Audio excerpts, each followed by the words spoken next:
What's the most terrifying thing about artificial intelligence? Well, I think Hollywood wants us to be afraid of a certain scenario when it comes to artificial intelligence, but I think there are two other more plausible scenarios that we should be more afraid of, and one of those scenarios is already happening to us today. So in this video, I want to cover those three scenarios, the Hollywood scenario, and then two more plausible, more immediate scenarios that terrify me, and then I'll rank them 3, 2, 1, which one is most terrifying, and I'll explain why I think that's so frightening. So before we jump in on the nitty-gritty details, let me just give a broad overview. Here are the three scenarios that I think most people who are afraid of AI have in mind when they are prognosticating about the future doom that's coming our way. So I think Hollywood usually depicts a sentient AI takeover. That is, that a super intelligent AI system takes over humanity or kills all humanity. This AI system is usually sentient, whatever that means, probably something like conscious and super intelligent. It has feelings and desires and wants of its own. It is an artificial person, and it's like a supercharged grandmaster chess player. Now, I don't think that Hollywood has some nefarious reason for pushing that scenario. I just think that scenario sells. That's really fascinating, really interesting, really terrifying. So many comic books and science fiction novels deal with this kind of scenario. And while I think that scenario is super terrifying, I don't think it's as plausible or as immediate as the other two concerns. So scenario one is the robots, the machines become conscious and sentient and take over humanity,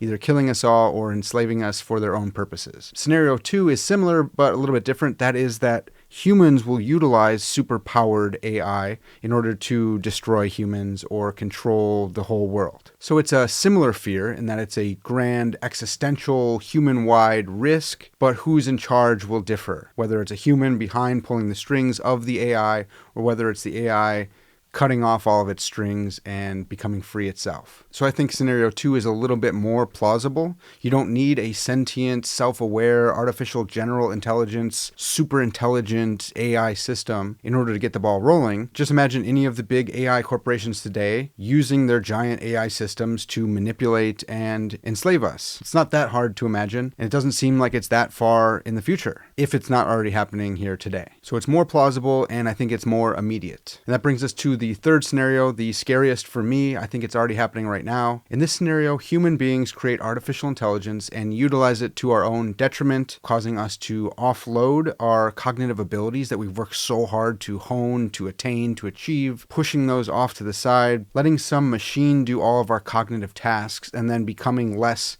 than human. Now, I think this scenario is much more plausible than the other two. It doesn't take that much imagination to consider it. All it takes is that you imagine humanity has a hard time with impulse control and wants to find easy ways out of cognitive tasks. Now, that just is the situation today. We constantly offload our cognitive tasks to machines. I mean, case in point, calculators and Google Maps. I don't know my way around anywhere anymore because I started driving right when Google Maps came out, and my math is terrible because my math teachers were wrong. I do have a calculator with me all times in my pocket, and I've offloaded those mental abilities that I used to use to do math. I've put those on a machine, specifically my calculator app on my smartphone. That's terrible. I'm sure many of you are the same way. This scenario is not that hard to imagine. So I think it's more plausible, and I think it's more immediate. I think it's already happening. People are already using large language models to offload those three fundamental liberal arts: logic, grammar, and rhetoric. Instead of doing the hard work to sharpen those three, many of us are just relying on a large language model to do that work for us. And I get it, it's super tempting. But it's for that reason that I think the third scenario is scariest, the most terrifying, because I think it's the most insidious, and I think if we don't intentionally refrain from doing that, we may impoverish ourselves by offloading our mental capacities, and will become less creative and thoughtful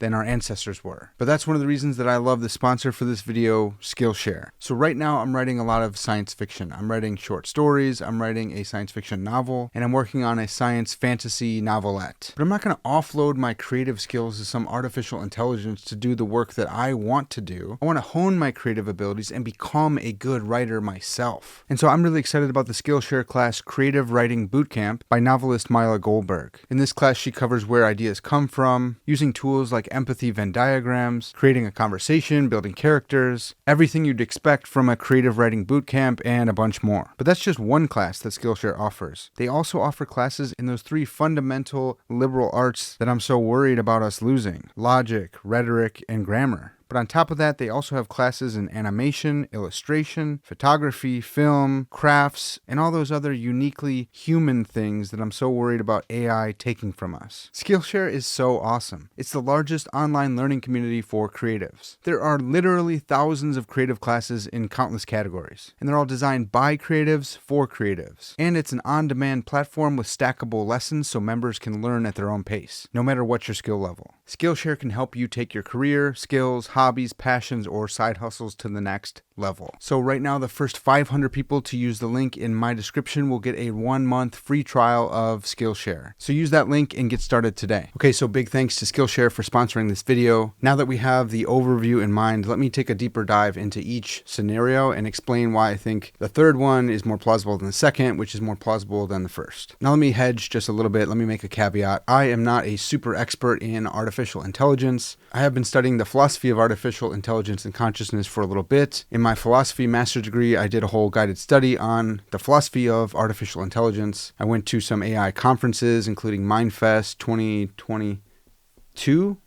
2023.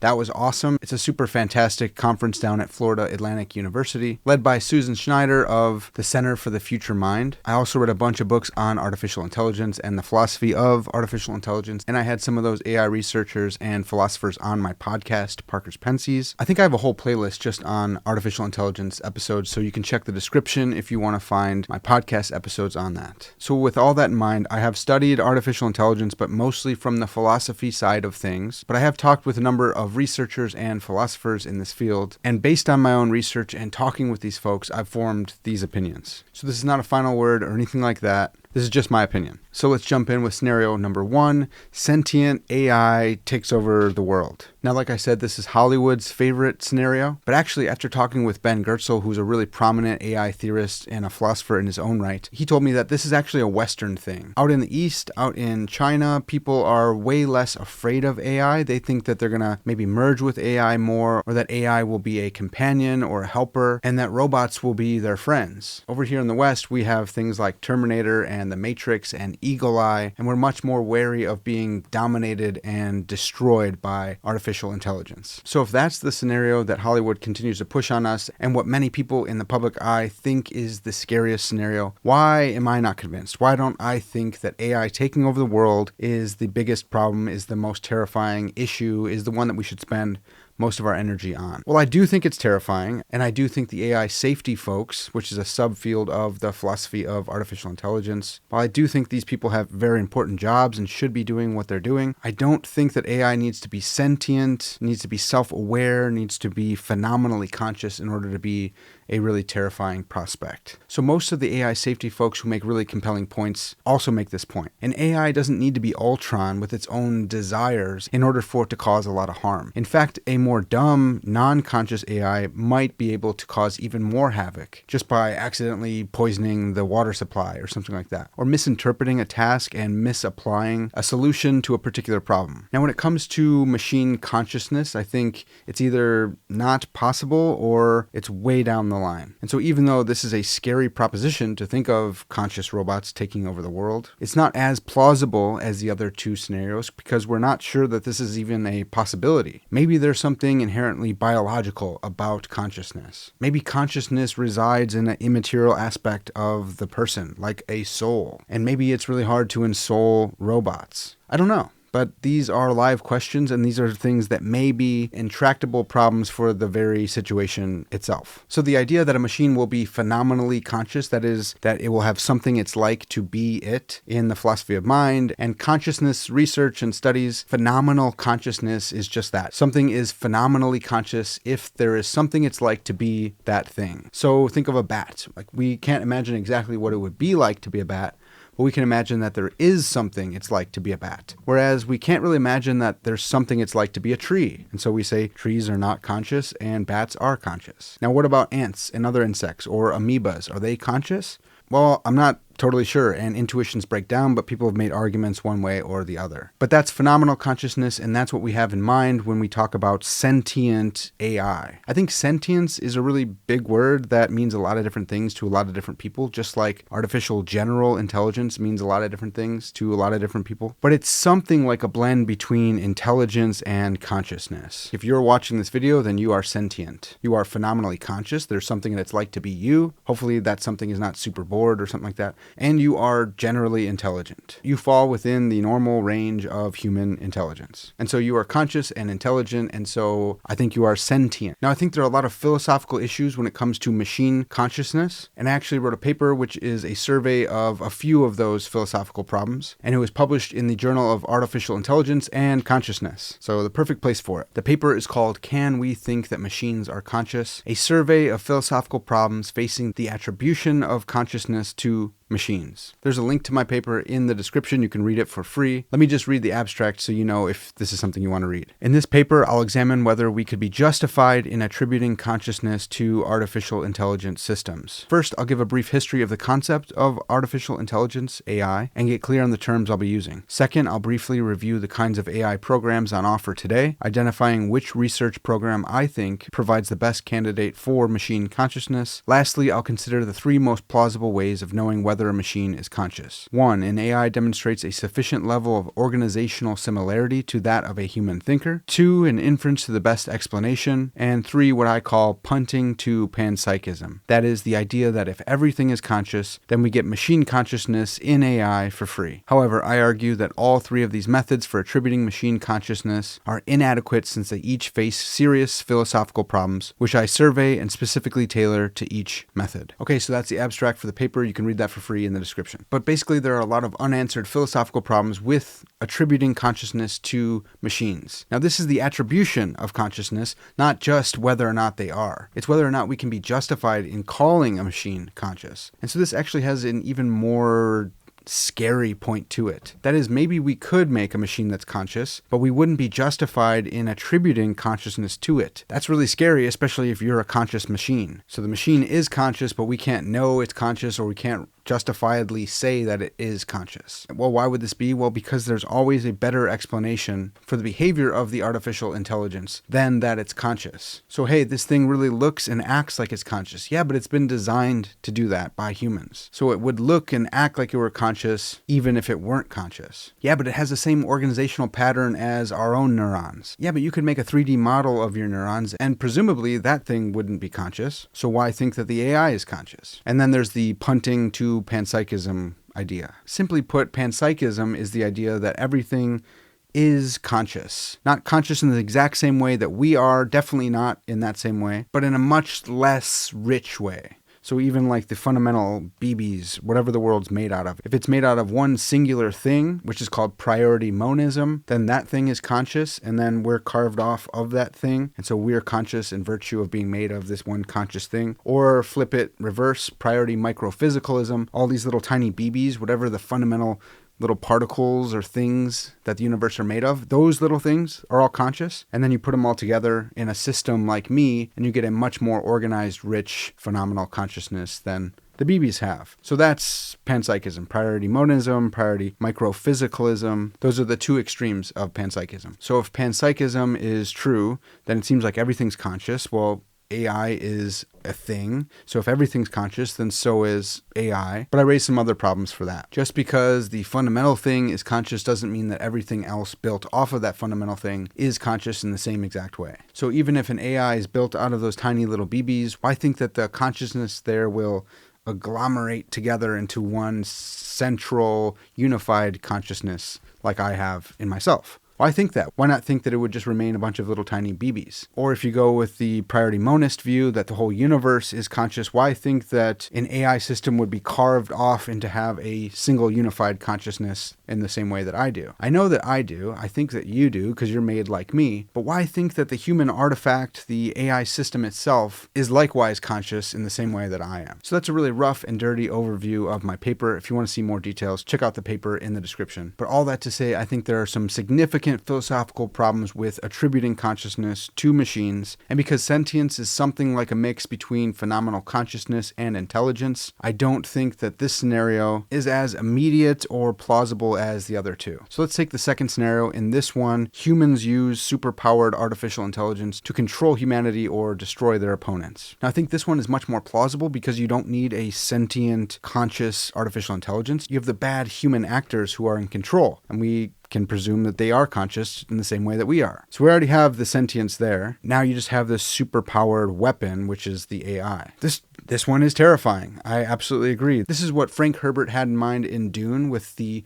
Butlerian Jihad. In the Orange Catholic Bible, it says, "Once men turned their thinking over to machines in the hope that this would set them free. But that only permitted other men with machines to enslave them." And that's the scenario, and I think it is absolutely terrifying. The more powerful these AI systems get, the easier it will be to create deepfakes that are indistinguishable from genuine videos, and the more powerful they get, the easier it will be to keep us hooked on their social media platforms and show us the right things to make us believe a certain narrative that may not be true or even wholly true, but which serves to give them more power. So yeah, I think this scenario is plausible, and I think it's more immediate than the first one, and it's super duper terrifying. However, I don't think it's as immediate as the third scenario. That is, that we ourselves offload our mental abilities to AI machines and we devolve into something less than our ancestors were. So for the first scenario, we had Terminator and The Matrix and Eagle Eye. In the second scenario, we have a short little section from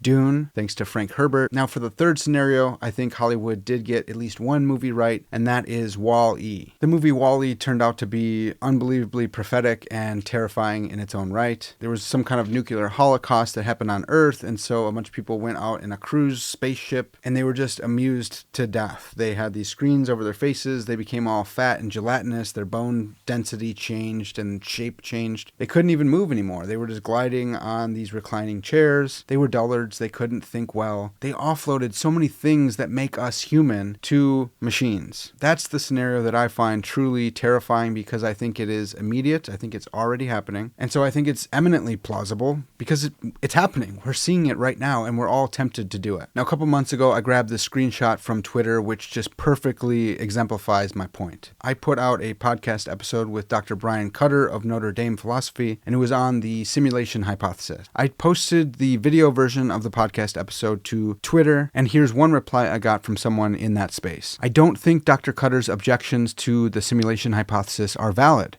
He takes a very pessimistic view of humanity and doesn't take into consideration the future direction of technology." Now, this was super confusing to me because for the entire episode, I was raising objections to the simulation hypothesis, and Dr. Brian Cutter was knocking them all down. So for this guy to say that Dr. Cutter was raising objections and his objections weren't good because they were too pessimistic is completely backwards. So I said, which objections? The whole podcast, he shot down the objections I raised, LOL. And then I got this perfect and terrible reply. "Yeah, sorry, I asked an AI to summarize the video before I had a chance to watch it fully. It got it completely wrong. Won't be doing that again. Great podcast, by the way." Okay, so there it is, right there. Someone offloading their own mental abilities to an AI who got it completely wrong, and then using that result as if it were their own in a conversation with someone else. Why do we do this? That's awful. Now, the guy, repented. He changed his mind about this and said he won't be doing it again. That's pretty cool. But why is that even tempting for us? Why do we want a machine to do the things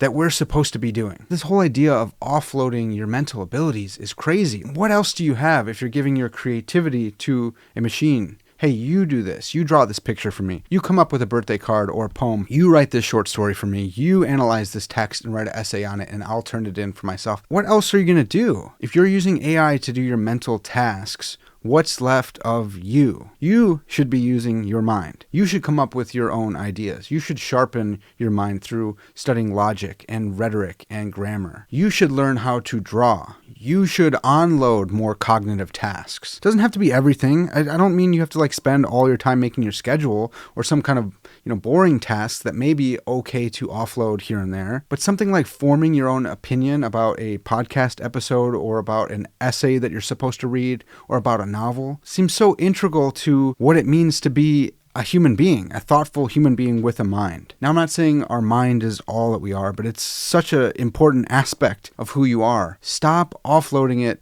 to machines. Be a human person. This used to just be like basic humanism. The whole Renaissance came from this idea. Use your mind to its fullest. So you got me going. Now I'm just preaching. But that third scenario is what I think is the most terrifying. Even if the first scenario somehow becomes actual and the robots start to take over, we could still use our minds to outthink them. There's still hope because we are rational humans. Maybe the AI thinks differently than us. We already know that they do. Transformer neural networks don't think the way that we do. It's like an analog, kind of, but it's still much different than us. And so if that kind of thing took over, maybe we'd still have a chance to beat it. And in the second scenario, yeah, a tyrant is using AI and it's super powered and all the cards are stacked against you, but if you still have your mind, there's still hope. You can still find a way to get your freedom back. But if the third scenario continues, then we will have offloaded those uniquely human characteristics that make us human. We won't be used to reasoning well. It's just so horrible and terrifying. So that's why I think the third scenario is the most plausible and the most immediate, and for me, it's the most terrifying. I don't want humanity to devolve. Okay, so I don't think that all AI is evil or anything like that, but I think this particular way of offloading those uniquely human characteristics is totally misguided and wrong and terrible.